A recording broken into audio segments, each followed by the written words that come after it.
Hello guys, welcome back to my channel. I am Vidushi, your fashion friend.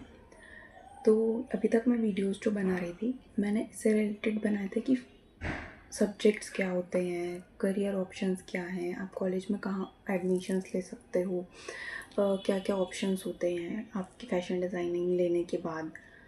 और syllabus का video डाल रही थी, मैंने स्केचिंग के कुछ पार्ट्स डाले हुए हैं।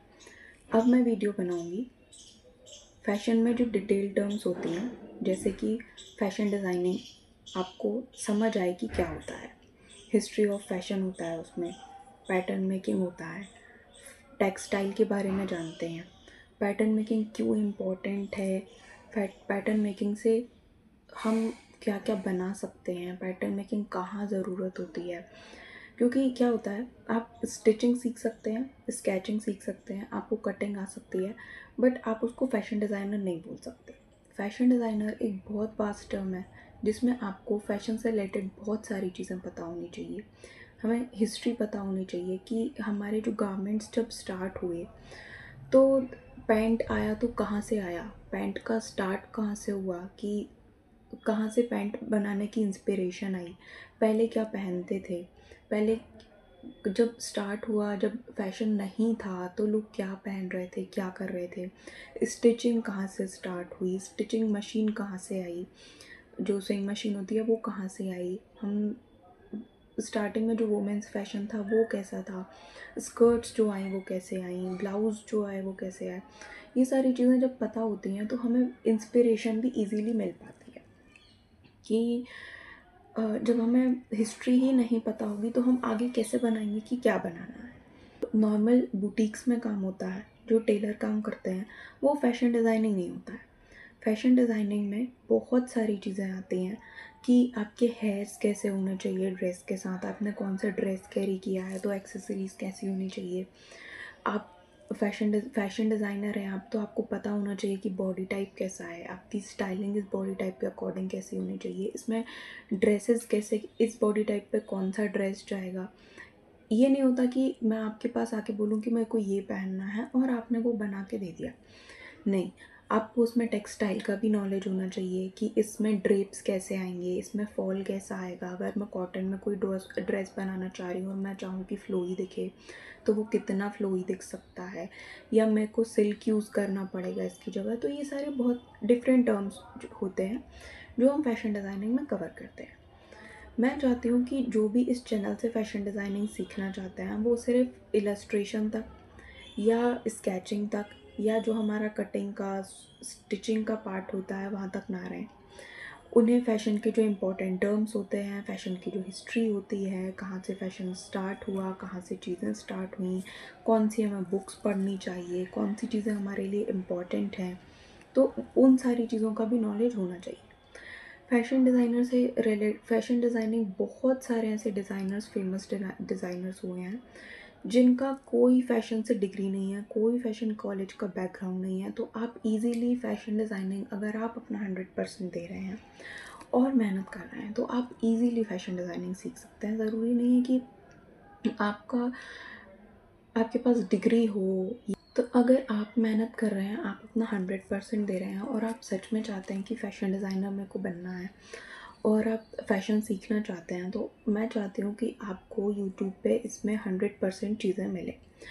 और मैं रिक्वेस्ट करती हूँ कि जो भी मुझे थोड़े से व्यूज़ आ रहे हैं वो प्लीज़ कमेंट में ये चीज़ें मेंशन करें। जो भी बच्चे फ़ैशन डिज़ाइनिंग से रिलेटेड हैं या जो भी फ़ैशन डिज़ाइनिंग जेन्युइनली मेरे चैनल से सीख रहे हैं, वो एटलीस्ट मुझे एनकरेज करने के लिए, या मुझे पता हो कि आप क्या सीख रहे हैं या आप क्या देख रहे हैं, आपके क्वेश्चंस क्या हैं, या आप फ़ैशन से रिलेट करते भी हैं या नहीं।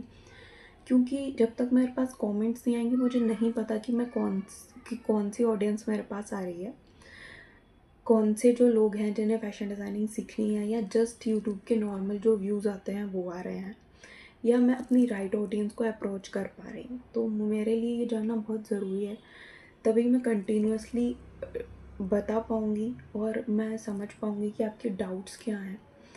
इसके बाद ये तो चैनल की बात हो गई। इसके बाद आप मेरे को बताएं कि जो बच्चे निफ्ट की प्रिपरेशन कर रहे हैं या जिन्हें निफ्ट में जाना है, तो उनके मेरे पास मैंने काफ़ी सारे क्वेश्चन पेपर्स वगैरह ढूंढे हुए हैं। तो निफ्ट के एग्ज़ाम में क्वेश्चंस कैसे आते हैं, जो हमने पढ़ा हुआ है, जो बुक्स हैं, जो सिलेबस है, वो तो ठीक है, उसके अलावा कौन से क्वेश्चंस आते हैं तो मैं आपके साथ वो भी शेयर करूँगी।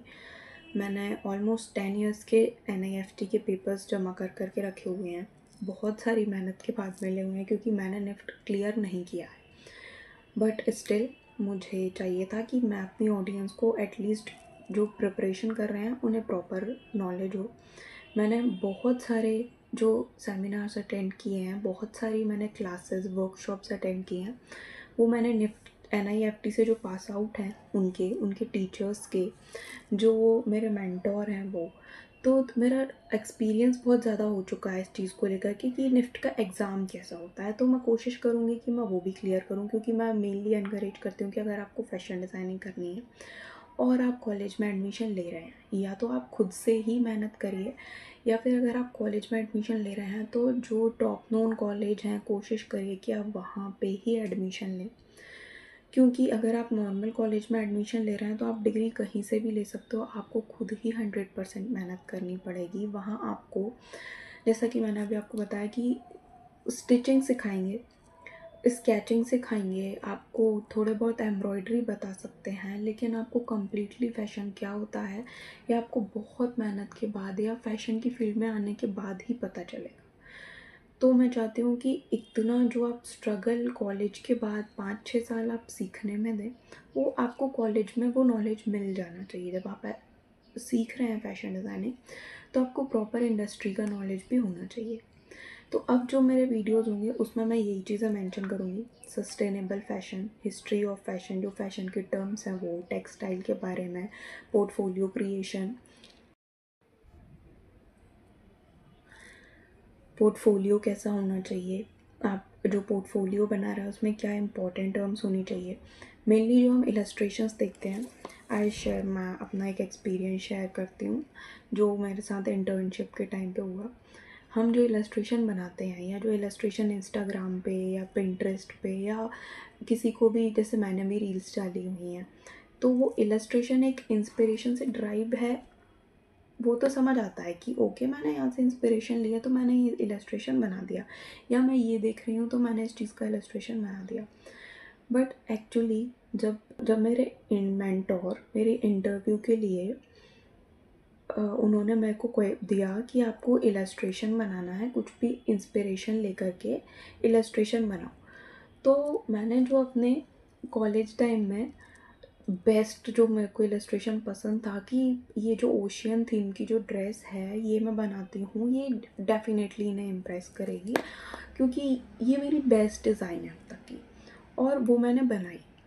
तो उन्होंने मेरा उसमें फ़ॉल्ट जो निकाले वो ये थे कि आप इसको ये बताओ कि ये बनेगी कैसे, ये एक ड्राइंग समझ आ रही है, आपने बहुत सुंदर इलस्ट्रेशन बनाया है, आप बहुत जो आपकी क्रोकी है वो परफेक्ट है, आपका ड्रेस परफेक्ट है, आपने कलर्स फिल किए हैं, जो इंस्पिरेशन है वो सब समझ आ रही है कि ठीक है ओशियन थीम है, बट ये टेलर को कैसे समझ आएगा, आपने ले जाके कपड़ा दे दिया, ये आप टेलर को कैसे एक्सप्लेन करोगे जिसको नॉलेज ही नहीं है कि आपका पैटर्न कैसा होना चाहिए, आपका फैब्रिक कैसा है, स्टिचिंग कहाँ से आएगी, इसमें हेमिंग कहाँ से होनी है, इसमें स्टिचेस नहीं दिख रहे हैं। तो एक्चुअल इलस्ट्रेशन जो होता है, जो हम वर्क प्लेस पे यूज़ करते हैं, वो वैसा नहीं होता है जो हम सोशल मीडिया पे या ऑनलाइन या इंस्टाग्राम पेजेस पे देख रहे हैं। तो इन सारी चीज़ों की नॉलेज होनी बहुत ज़रूरी है।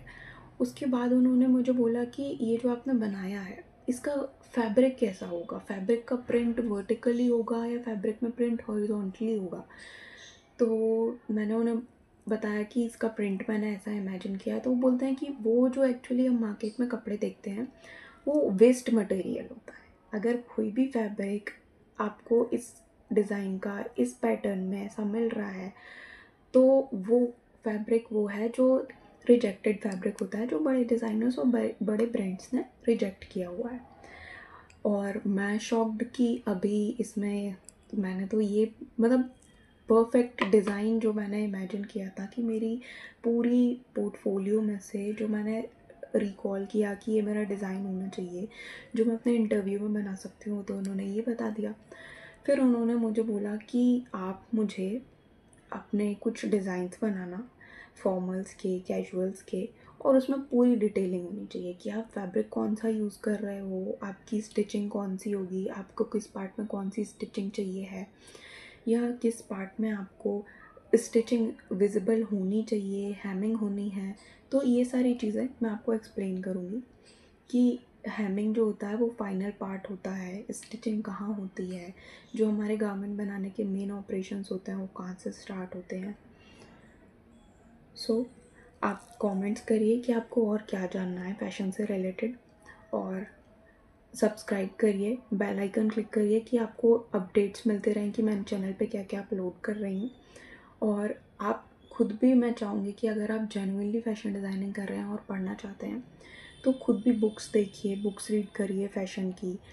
पैटर्न मेकिंग की काफ़ी सारी बुक्स आती हैं, बट वो अभी अंडरस्टैंड करना अगर आप बिगिनर हैं तो थोड़ा सा टफ होगा। तो वो मैं आपको कुछ वीडियोस में एक्सप्लेन करूँगी कि फ़ैशन डिज़ाइनिंग में पैटर्न मेकिंग कैसे होती है, उसकी स्केल्स कैसी होती हैं, आप पेपर पे देख के कैसे समझ सकते हो इसका मेज़रमेंट किस हिसाब से दिया हुआ है। तो वो मैं आपको कुछ वीडियोस में एक्सप्लेन करूँगी। पैटर्न मेकिंग के वीडियोस ऑल्दो मैं थोड़ा सा लेट बनाऊँगी, अभी मैं हिस्ट्री ऑफ फैशन और थ्योरी पार्ट पर ज़्यादा फोकस करने वाली हूँ। तो स्केचिंग का जो पार्ट है वो रेगुलरली अपडेट होता रहेगा, बट मैं कोशिश करूँगी कि मैं वीक में 1-2 वीडियोज़ स्केचिंग के हों और 1-2 पार्ट कुछ 2 पार्ट अगर आते हैं तो बेस्ट है, बट 1 पार्ट तो एटलीस्ट इन्फॉर्मेटिव टर्म का या इन्फॉर्मेशन का कुछ या थ्योरी से रिलेटेड हो। तो अब मैं वीडियो के साथ क्वेश्चन आंसर वाला भी पार्ट डालूँगी। तो मैं अभी आप लोगों को एक क्वेश्चन देती हूँ फाइबर से रिलेटेड। नेक्स्ट पार्ट मैं फाइबर और टेक्सटाइल से रिलेटेड अपलोड करूँगी। तो आप मुझे बताइए कि फाइबर कितने टाइप के होते हैं, या आप मुझे कमेंट्स में बताइए कि फाइबर कितने तरह के होते हैं। जो बिगनर्स हैं वो सर्च करके बताएंगे और थोड़ा सा रीड करके रखेंगे, और जो ऑलरेडी फैशन की फील्ड में हैं जिन्हें पता है तो वो कमेंट करेंगे। उसके बाद हम जानेंगे कि फाइबर से रिलेटेड और क्या डिटेल्स हो सकती हैं। तो आपका क्वेश्चन है, फाइबर कितने टाइप के होते हैं। Bye bye, stay tuned, have a good day.